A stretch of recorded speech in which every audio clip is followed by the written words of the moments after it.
Well, Johnny, it's a big show today. Today we're going to ask the question, is God a man or a woman? And to do that, we're going to try and interview the man or woman herself. Come on, this is what we were waiting for. Yeah, Johnny, it's going to be a bloody big show if it comes off. Oh, Johnny, has this ever been tried before on international television? Well, I don't know if anyone has actually tried to interview the good Lord on any form of television, Johnny. But Johnny, so it's going to be a first for the Ask Johnny channel. Well, go on then, Johnny. See if you can contact him. All right, Johnny, we'll give it a go. Lord above, I beseech thee, come to the Ask Johnny studios for your required interview. Refer to our email a couple of weeks ago concerning the scheduling of this meeting. Oh, Lord! Are you getting anything, Johnny?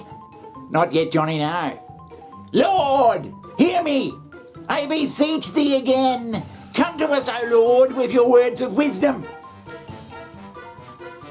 Well, it seems, Johnny, that he must have got his dates wrong. Well, that's disappointing to say the least. Well, Johnny, what do you think? Do you think the good Lord is a man or a woman or in between? As I mentioned in my monologue, the Church of England has been all over the news this week because Synod, the governing body of the CAB, voted after a lengthy process to allow the blessing of same-sex relationships. They're also considering whether to stop referring to God as He after questions concerning the use of gender-neutral terms were raised by priests. This has caused tidal waves in the wider Anglican communion. To discuss this, I'm joined by Diocesan General Synod member Luke Appleton and broadcaster and lawyer Andrew Eben. Lord, hear me! I beseech thee again. Technically, God is seen as a father because of what a father does. A father protects, a father creates, a father protects. But God physically is not a he. Why? Because he's an immaterial being. Now,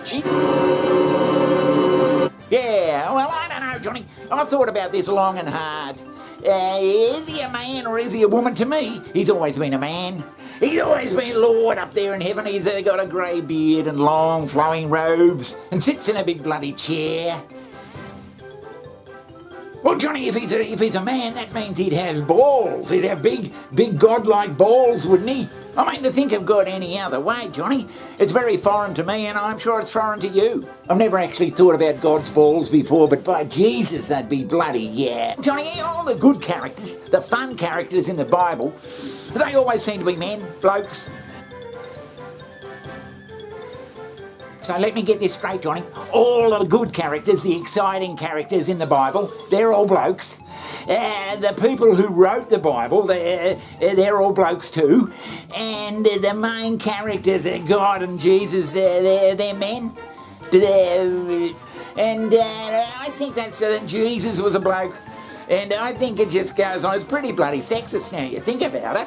Well, if God's a woman, well, maybe she's got big breasts and a big ass and a big bloody... What would he or she do up there, Johnny, for all these millions of years?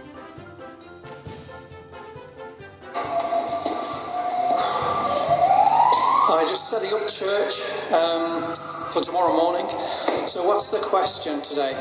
Is God male or female? John 4:24 says that God is a spirit. So the normal way in which we would see whether a created being was male or female would be, of course, to look at its physicality. You can't do that with God.